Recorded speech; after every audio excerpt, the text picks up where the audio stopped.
நாளாவே நம்ம காதுல கேட்டுட்டே இருக்க விஷயம் என்னன்னு பாத்தீங்கன்னா, இந்த வயநாட்டுல நடந்த இந்த நிலச்சரிவு தான்.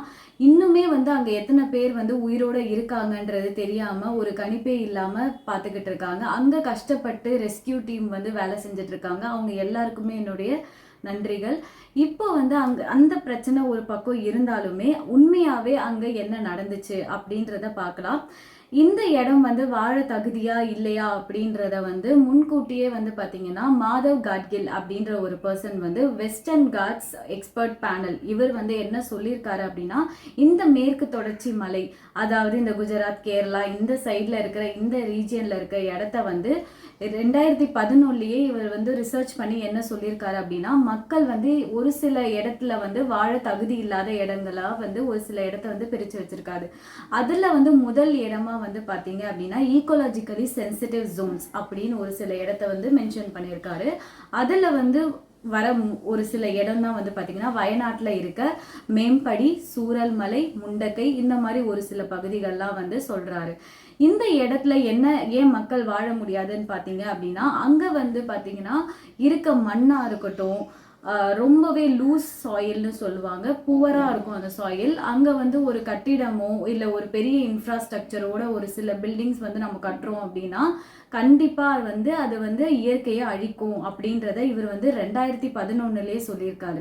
ஆனா நம்ம அதை எதையுமே பொருட்படுத்தாம இப்போ வரைக்குமே அதை அங்கிருந்து நடவடிக்கை எடுக்காம விட்டதோட விளைவு தான் இப்போ நடந்த இந்த விபத்து.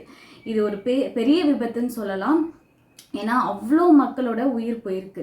இது கொஞ்சம் முன்னாடி அவங்க கணிச்சு அங்க இருக்க மக்களை கொஞ்சம் சேஃபான இடத்துக்கு கொண்டு வந்திருந்தாங்கன்னா இந்த பிரச்சனை கண்டிப்பா இவ்வளோ தூரம் போயிருக்காது. நிறைய உயிரை நம்ம காப்பாத்திருக்கலாம். ஏன்னா அங்க இருந்த மக்கள் வந்து பாத்தீங்கன்னா ஒரு கோடி கணக்கான பேர்லாம் இல்லை, ஒரு 4000 5000 பேர் தான் இருந்திருப்பாங்க. ஈஸியாவே அவங்கள வந்து வேற இடத்துக்கு கொண்டு வந்திருக்கலாம். ஆனா ஏன் கவர்மெண்ட் வந்து அலட்சியமா விட்டதுன்றது எனக்கு புரியல. இவர் என்ன சொல்லியிருக்காரு அப்படின்னா, அது மட்டும் இல்லாம ஒரு சில இடங்கள் கண்டிப்பா வந்து பாத்தீங்கன்னா ஒரு கம்ப்ளீட்டான ஒரு அர்பன் டெவலப்மெண்ட் இருக்கவே கூடாதுன்றத மென்ஷன் பண்ணியிருக்காரு. இதுல என்ன மெயினா அவர் சொல்றாரு அப்படின்னா, அர்பன் டெவலப்மெண்ட் இருக்கவே கூடாது அப்படின்னு சொல்ற அவர் ஒரு விஷயம் என்னன்னா, அங்க வந்து பெரிய பெரிய கன்ஸ்ட்ரக்ஷன் கண்டிப்பா வந்து கூடவே கூடாது அப்படின்னு ஒரு சில இடங்கள்லாம் சொல்லியிருக்காரு. அதுல இப்போ அடிபட்டு இருக்க எல்லா இடமே, வயநாட்டுல அடிபட்டு இருக்க இப்ப எல்லா இடமே வந்து அவர் அப்பவே வந்து கணிச்சு சொல்லியிருக்காரு. எப்பனா 2011 வந்து சொல்லியிருக்காரு. ஏன் இதை நம்ம இவ்வளோ கேர்லெஸ்ஸா விட்டுட்டு இப்போ வந்து இது ஒரு பெரிய இடத்துக்கு வந்து நின்று இருக்கு, இங்க நிறைய மக்கள் உயிரிழந்திருக்காங்க. இந்த இடத்த பத்தி அவர் சொல்லும் போது அவர் என்ன சொல்றாருன்னா, கவர்மெண்ட் அதை பொருட்படுத்தல அப்படின்றதையும் ஒரு பக்கம் சொல்றாரு. ஏன் அப்படின்னா வந்து உண்மையாவே அங்க அவ்வளோ பிரச்சனை இருந்திருக்கு. ஆனா அதை வந்து அதெல்லாம் பார்க்காம ஒரு ஒரு சோர்ஸ் ஆஃப் இன்கம்மா அதை வந்து பார்த்துருக்காங்க. அதனால மக்கள் அங்க தங்கியிருக்காங்க. அவங்க நினைச்சிருந்தா முன்னாடியே வந்து அந்த இடத்துல இருந்து அவங்கள டிஸ்லோகேட் பண்ணி வேற ஒரு இடத்துக்கு வந்து கொண்டு வந்திருக்கலாம் அப்படின்றதையுமே இவர் சொல்றாரு. வெயில் காலத்துல சரி ஒரு வாழ்ந்துடலாம், இதெல்லாம் ஓகே. ஆனா ஒரு இந்த மாதிரி ஒரு மான்சூன் டைம் வரும்பொழுது, மழைக்காலம் வரும்போது கண்டிப்பா இந்த இடம் எல்லாமே பெருசா பாதிக்கப்படும்ன்றத அப்பவே இவர் சொல்லியிருக்காரு. இருந்தும் நம்ம கவர்மெண்ட் வந்து ஒரு சில இதுவை கேர்லெஸ்ஸா விட்டதுனால இப்போ வந்து பாத்தீங்கன்னா அந்த இடம் வந்து ரொம்ப மண்ணுக்கடியில புதைஞ்சு போயிருக்கு. இது கேட்கவே ரொம்ப கஷ்டமாகவும் வேதனையாகவும் இருக்கு. அங்க நடந்த இந்த விஷயம் வந்து நமக்கு ஒரு பெரிய பாடமா கண்டிப்பா அமையணும். இங்க இருக்க சென்னையில இருக்கவங்களா இருக்கட்டும், எந்த இடத்துல நம்ம இருந்தாலுமே சரி, முடிந்த வரை வந்து நம்ம எந்த இயற்கையை எந்த வகையிலுமே நம்ம டிஸ்டர்ப் பண்ணாம இருக்கிறது மட்டும்தான் நம்மளை வந்து ஒரு சேஃபான இடத்துல வச்சிருக்கோம். இப்போ நம்ம வயநாடை பத்தி பேசிக்கிட்டு இருக்கோம். ஒரு காலத்துல ஒரு 4 வருஷத்துக்கு முன்னாடில இருந்தே வயநாட்டுல அவ்வளோ ரெசார்ட்ஸ், அவ்வளோ பில்டிங்ஸ், அங்க வந்து உண்மையாவே அந்த சாயில் வந்து அவ்வளோ ஒரு தாங்கிக்குமான்னு எனக்கு தெரியல. ஏன்னா அந்த சாயில் ரொம்ப புவரான சாயில்ன்றது தான் உண்மை. இன்னும் கொஞ்சம் ஒரு சில பேர் என்ன சொல்றாங்க அப்படின்னா, அங்க இருக்க நிறைய வீடுங்க வந்து பாத்தீங்கன்னா களிமண்ணால ஆனது அப்படின்னு சொல்றாங்க. யோசிச்சு பாருங்களேன், களிமண்ணால ஆனது எப்படி வந்து அவ்வளோ ஒரு பிடிமானமா இருக்கும் நீங்க சொல்லுங்க. கண்டிப்பா இருக்கவே இருக்காது. அதற்கும் முக்கியமான காரணமே தான்.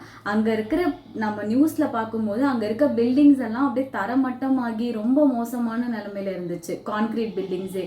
இன்னும் ஒரு சில மக்கள், ரொம்ப ஏழையான மக்கள் ஒரு சின்ன குடிசை போட்டுட்டோ இல்ல ஒரு கூரை வீடு போட்டுட்டோ எதுக்குமே வழி இல்லாம சின்ன சின்ன ஏதோ ஒரு வச்சு மேனேஜ் கூற மாதிரி ஒண்ணு எழுப்பின வீடரோட நிலைமெல்லாம் பாத்தீங்க அப்படின்னா ரொம்பவே கவலைக்கிடம். அதனாலேயே சொல்றாங்க, எங்கேயோ இருந்த மக்கள்லாம் எங்கேயோ வந்து பிணமா வந்திருக்காங்கன்றதையும் சொல்றாங்க. இதை கேட்கும் போது வலி அதிகமா இருக்கு. கண்டிப்பா நம்ம சென்னையிலயும் இது ஃபியூச்சர்ல நடக்கும்.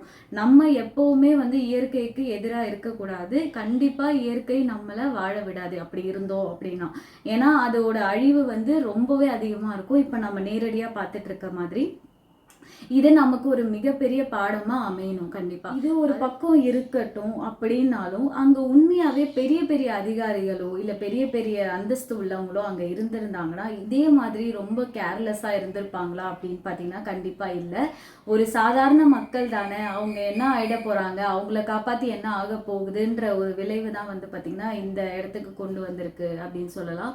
ஒரு பெரிய ஏதோ ஒரு பொசிஷன்ல இருக்கவங்களா இருக்கட்டும், வேற யாராவது ஒருத்தவங்க இருந்திருந்தாங்கன்னா இந்த அப்படியே அந்த இடத்தையே வந்து மாற்றி வச்சுக்கிட்டு இருப்பாங்க. ஸோ அவங்களுக்கான முன்னெச்சரிக்கைகள், அவங்களுக்கான சேஃப்டி ப்ரிகாஷன்ஸ் எல்லாமே வந்து ரொம்ப கரெக்டாக போயிருக்கும்.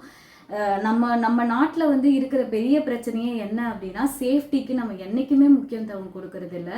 ஒரு இடத்துக்கு போனாலும் சரி, இப்போ வரைக்குமே சரி, நம்ம நாட்டில் நிறைய ப்ராப்ளம்ஸ் நடக்கிறதுக்கு காரணமே நம்ம சேஃப்டி வந்து கம்மியாக மெஷர்ஸை வச்சுருக்கிறதுனால தான். இந்த பக்கம் என்னதான் கவர்மெண்ட் வந்து படிப்படியாக சொன்னாலுமே புத்திக்கே எட்டாத மாதிரி சில பேர் நடந்துக்கிறாங்க. ஒரு சின்ன விஷயம் எடுத்துக்கணும் அப்படின்னா, இங்கே வெள்ளம் வருது, இந்த இடத்துக்கு போவாதீங்க அப்படின்னு சொல்லிட்டாங்கன்னா அடுத்த நிமிஷமே கிளம்பி போறது தான் நம்ம வழக்கமாவே இருக்கு. எனக்கு என்ன புரியல அப்படின்னா, அங்க வெள்ளம் வருதுன்னு தெரிஞ்சு ஒரு ரெட் அலர்ட்டோ இல்ல ஆரஞ்சு அலர்ட்டோ போடும்போது எதுக்கு அங்க போகணும்? தேவையில்லை. ஒரு மாசத்துக்கு முன்னாடி கூட ஒரு வீடியோ பார்த்துருப்பீங்க. ஒரு 4 பேர் அப்படியே மாட்டிக்கிட்டு இருப்பாங்க. எதனாலும் தெரியாது. பீச்சுக்குள்ள போகாதீங்க அப்படின்னா பீச்சுக்குள்ள போறது. இந்த இடத்துல நிலத்தை வாங்காதீங்க, ஏரியில நிலத்தை வாங்காதீங்கன்னா ஏரியில நிலத்தை வாங்குறது. இந்த மாதிரியான விஷயங்களை பண்ணிட்டு கடைசியா நம்ம இயற்கை மேல பழிய போட்டோம் அப்படின்னா அது நமக்கு ஒன்றும் பண்ணாது. கடைசியா நம்மளோட விளைவுகள் வந்து இப்படிதான் இருக்கும். இதை பண்ணாத. ஏன்னா கவர்மெண்ட்டும் எல்லா நேரமும் வந்து பின்னாடியே வந்துட்டு இருக்கவும் முடியாது.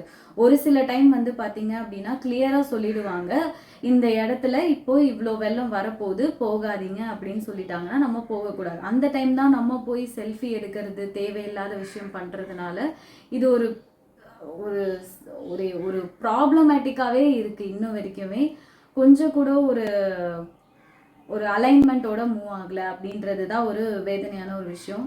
ஏன்னா கடைசியில் உயிர் போயிடுது. ஈஸியாக வந்து அவங்க இறந்துடுறாங்க, அவங்க கூட இருக்கவங்க தான் வந்து ரொம்ப கஷ்டப்படுறாங்க. இந்த நிலைமை வந்து கொஞ்ச நாளில் நம்ம சென்னையிலையுமே வரதுக்கான வாய்ப்புகள் கண்டிப்பாக அதிகமாக இருக்குது. அதனால் முடிஞ்ச வரை நம்ம கொஞ்சம் ப்ரிகாஷனாக இருக்கிறது நல்லது. ஏரிகள், குளங்கள் எங்கேயுமே வந்து வீடுகள்லாம் கட்டாமல் நம்ம வந்து முடிஞ்ச அளவுக்கு வந்து இயற்கையை எந்த வகையிலையுமே வந்து துன்புறுத்தாத மாதிரி நம்ம வாழ்ந்துட்டு போகிறது தான் நமக்கு என்றைக்குமே நல்லது.